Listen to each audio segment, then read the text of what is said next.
क्या यीशु मसीह के सेंटर में कील ठोका गया था या रिस्ट में? और यीशु मसीह के अलावा क्या दूसरे लोग भी अपनी क्रूस उठा के उस जगह पर जाते थे? इस वीडियो को एंड तक सुनना। आप ये जो तस्वीर देख रहे हो, ये तस्वीर में जो क्रूस है, सबसे पहला क्रूस जो बना था सजा के लिए वो टी शेप में था। ऐसे करके नीचे उसके एक टी शेप थी और साइडों में ऐसे ऐसे करके बेस होते थे जिसके ऊपर क्रिमिनल को लटकाया जाता था। और रोम बहुत बड़ी तादाद में, रोम एम्पायर का जब समा था, बहुत बड़ी तादाद में वो लोगों को सजा देती थी ये क्रूस की। और जैसे जैसे ये सजा बढ़ती गई वैसे वैसे क्रूस का निशान ऐसे बनता गया जो आप चर्चेज के ऊपर भी देखते हो। और बात आती क्रूसिफिकेशन से पहले, जो कोड़ा देख रहे हो, कोड़े के बिल्कुल ऊपर स्टील की बॉल्स होती थी। स्टील की बॉल्स जब वो पड़ता था कोड़ा, पूरा इतना बड़ा चीरा, पीछे जैसे स्टिचेस लगाने पड़ते हैं वैसे पूरा चीरा जाता था।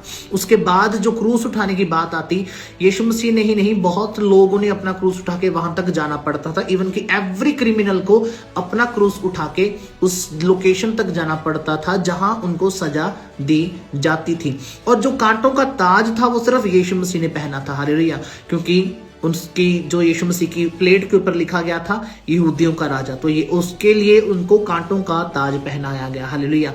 और उसके बाद जब हम देखते हैं कि यीशु मसीह के जब कील गाड़े गए, सेंटर में नहीं रिस्ट में गाड़े गए थे।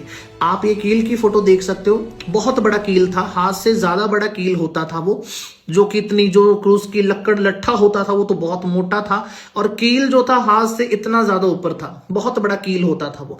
अगर कील यहाँ ठुक रहा है रिस्ट में तो ऑटोमेटिकली जख्म है वो यहां तक जाएगा।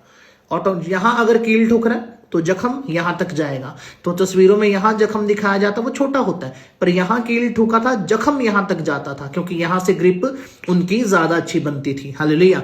और उसके बाद जो था उस क्रूस पे मौत कैसे हुई, जो जब हम कीलों के सहारे मनुष्य को लटकाया जाता था और पैरों में भी कील ठुकते थे, तो सारा बॉडी का भार जो था हार्ट, लीवर, किडनीज के ऊपर आता था, पेट के ऊपर आता था। और कुछ लोगों की मौत जो होती थी वो पैनिक अटैक होने के कारण हो जाती थी, कुछ लोगों की मृत्यु जो थी हार्ट के फटने के कारण। तो यीशु मसीह ने जब अपने प्राण छोड़े, हार्ट फटने के कारण उनके प्राण छूटे और वो पिता के पास गए और तीसरे दिन जी उठे। कब्र आज भी खाली है।